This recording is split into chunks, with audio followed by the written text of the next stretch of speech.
Hello everyone, कैसे आप सभी। मैं आज आपको सिखाने वाला हूँ साधारण ब्याज which is called simple interest in English. एक आसान तरीके से मैं आपको बताऊंगा जिसमें कॉन्सेप्ट आपको जितने भी आपके डाउट्स होते हैं यूं क्लियर हो जाएंगे। ठीक है, सो हम देखते हैं। पहले सबसे पहले अगर मैं बताऊं फॉर्मूला को, फॉर्मूला की अगर मैं बात करूं तो सिंपल इंटरेस्ट को हम principal into rate into time इस तरीके से लिखते हैं अपॉन में 100। मैं बताऊंगा अभी कि रेट क्या होता है और 100 यहाँ क्यों लगाया जाता है और प्रिंसिपल क्या होता है। देखो, इसे हिंदी में मूलधन गुना दर गुना समय कहते हैं अपॉन 100।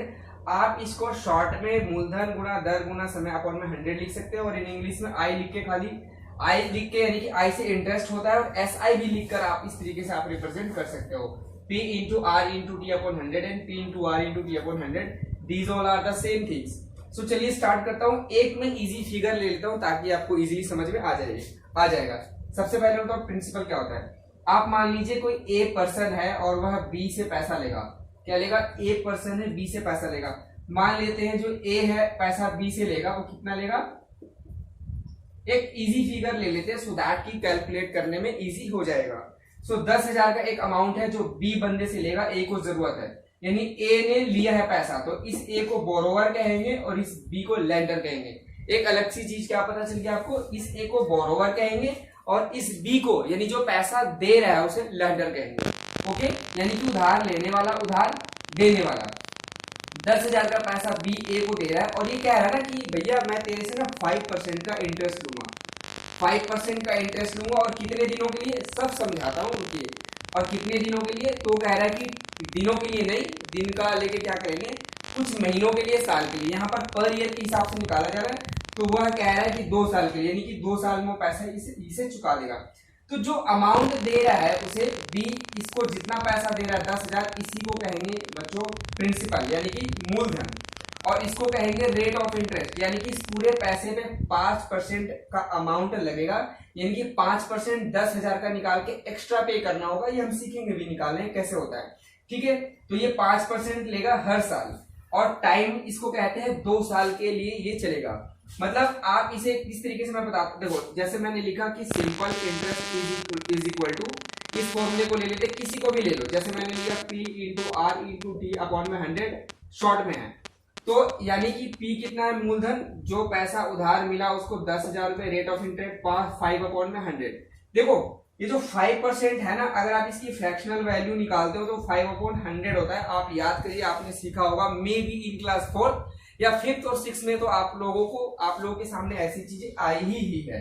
तो 5 अपॉन में 100, यानी कि इस इंटरेस्ट को अपॉन में 100 लिखा जाता है, इसी को फॉर्मूले में कंसीडर किया जाता है। यही है सब फॉर्मूले का। और टाइम कितना है? तो 2 सालों के लिए। तो इसको आप सॉल्व कर दोगे, आंसर आ जाएगा। जैसे 2 जीरो से 2 जीरो बैलेंस हो गया, यानी कि डिवाइड हमने कर दिया, यानी कि हमने काट दिया इसको। बचा कितना हमारे पास? 100 मल्टीप्लाई 5 मल्टीप्लाई 2 अपॉन कुछ भी नहीं, अपॉन में तो कुछ है ही नहीं, हमने उसे डिवाइड कर दिया। अब आप देखिए इसको ऐड कर लीजिए, सॉरी इसको मल्टीप्लाई कर दीजिए पूरा। ठीक है, यानी कि कैलकुलेट कर दीजिए। तो ये हो गया 500 मल्टीप्लाई 2 विच इज 1000 रुपीज, यानी कि 1000 रुपीज का इंटरेस्ट है। एसआई कितना हुआ? 1000 रुपीज, यानी कि सिंपल इंटरेस्ट 1000 रुपीज हुआ 2 इयर्स का। अब इसमें एक चीज मैं आपको बता रहा हूं, देखो ये जो 1000 रुपये हुआ, ये जो 1000 रुपये है, ठीक है, 10,000 रुपये, 10,000 उसने उधार लिया था। देखो ये 10,000 रुपये ना टोटल 5% के हिसाब से जितना पैसा उसको एक्स्ट्रा देना पड़ रहा है, जो कि 15,000 रुपये, वो पूरे 2 साल में चुकाएगा।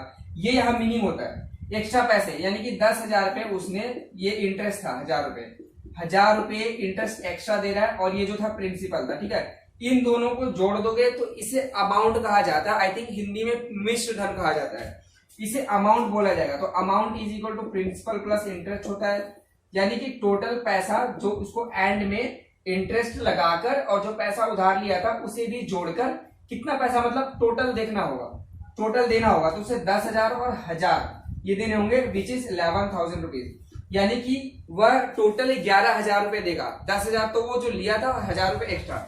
अब बात यहाँ पर आती है कि वो ये किस तरीके से बोरोवर और लैंडर के बीच में डिवाइड होता है, यानी कि किस हिसाब से डिसाइड होता है कि उस पैसों को कैलकुलेट करे और दे। अच्छा, कितने साल के लिए था? 2 साल के लिए। बच्चों देखो क्वेश्चन में मैंने बताया था कि how to find simple interest, वो मैंने यहाँ पर 1000 रुपीज निकाल दिया है, आपका आंसर यहीं तक है। जो मैं अभी बता रहा हूँ थोड़ा सा आपकी नॉलेज को अपग्रेड करने के लिए और थोड़ा सा एनहांस करने के लिए मैं बता रहा हूँ, जो कि जरूरी भी है।